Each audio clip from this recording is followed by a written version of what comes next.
तो जय माता दी। महाकाली धाम से हम पुजारी वीरेंद्र भैया जी स्वागत करते हैं अपने महाकाली धाम में। भक्तों, कैसे हैं आप लोग सब? और कामना यही करते हैं आप जहां भी रहें, खुशहाल रहें, स्वस्थ रहें, भगवान शिव की कृपा आप लोगों के ऊपर बनी रहे। भक्तों, चेकिंग करवाने के लिए, साधना करने के लिए और अभिमंत्रित रुद्राक्ष की माला प्राप्त करने के लिए आप हमारे व्हाट्सएप नंबर पर संपर्क करें, आपको रिप्लाई जरूर दी जाएगी। भक्तों, आज का हमारा विषय है कि अगर माला आपकी सिद्ध नहीं है तो जाप ना करें, नहीं तो जाप पूजा पाठ का कोई भी फल प्राप्त आपको नहीं होगा। भक्तों, बहुत लोगों का यह जो है तो हमारे पास फ़ोन आता है, मैसेज भी आते हैं, कमेंट भी आते हैं, महाराज जी हम काफ़ी दिनों से पूजा पाठ और जाप कर रहे हैं, लेकिन कभी भी कोई भी हमको न देव दर्शन हुए हैं, न कोई हमको फल प्राप्त हुआ, न कोई हमारे कार्य हुए हैं। तो महाराज जी क्या कारण है कि हमको सफलता प्राप्त नहीं हो पा रही पूजा पाठ और जाप में? तो हम जब चेक करते हैं तो कई प्रकार से कारण उसमें से निकल के आते हैं। एक तो लोग बिना नियम के जाप पूजा पाठ करते हैं तो उनको जो है तो फल प्राप्त नहीं होता। दूसरा जो है तो बिना गुरु के मार्गदर्शन में जाप पूजा पाठ करते हैं, गुरु मंत्र के बिना जाप पूजा पाठ करते हैं, गुरु दीक्षा के बिना, गुरु नहीं बनाए और पूजा पाठ कर रहे हैं, जाप कर रहे हैं। देखिए, नॉर्मल पूजा पाठ तो आप लोग कर सकते हैं, लेकिन अगर आपको जाप करना, हवन करना, दान करना है तो उसमें गुरु का महत्व होता है। गुरु दीक्षा आपको प्राप्त हो, गुरु आपके होना चाहिए, और गुरु मंत्र का जो है अगर आप जप करेंगे तो उसमें आपको तरक्की मिलेगी। और गुरु जब तक गुरु दीक्षा आप नहीं लिए तो दान का कोई मतलब नहीं निकलता, जाप का कोई मतलब नहीं निकलता और हवन का कोई मतलब नहीं निकलता।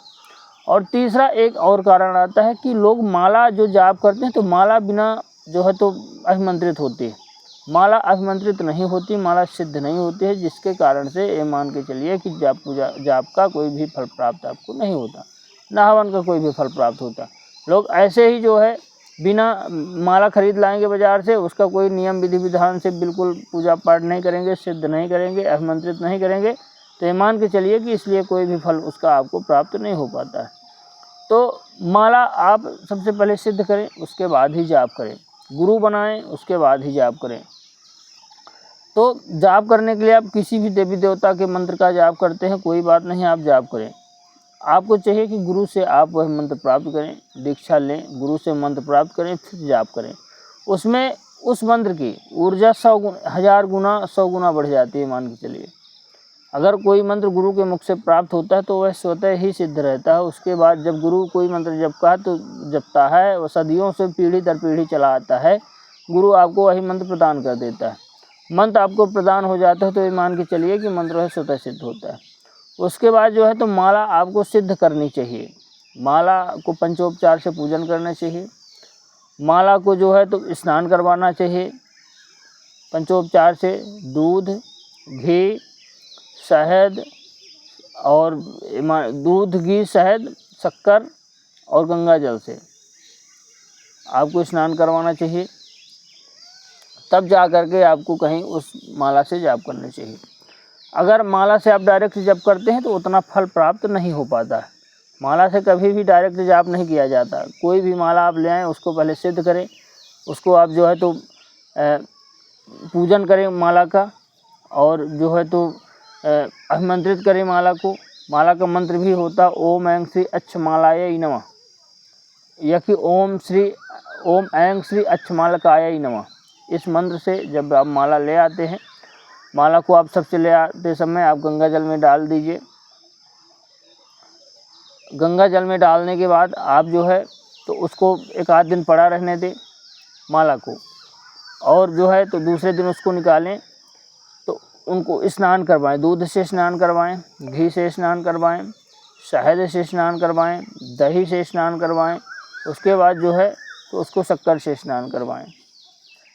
गंगा जल में स्नान करवाने के बाद फिर उसको जो है गंगा जल में आप डालो, उसको शुद्ध करो, जल से धो, गंगा जल से धो, और जो है तो उसमें सिंदूर वगैरह लगाएं, माला से प्रार्थना करें कि हे माला देवता, मैं जो है तो आपसे जाप करूँगा, मुझे जाप में पूजा पाठ में सफलता ज़रूर प्राप्त हो।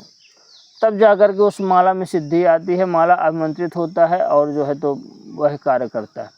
अगर आपने ऐसा नहीं किया तो भी आपको जीवन में सफलता नहीं मिलेगी। अगर आपने माला को सिद्ध नहीं किया तो माला आपका कार्य बिल्कुल भी नहीं करेगा, ये मान के चलें।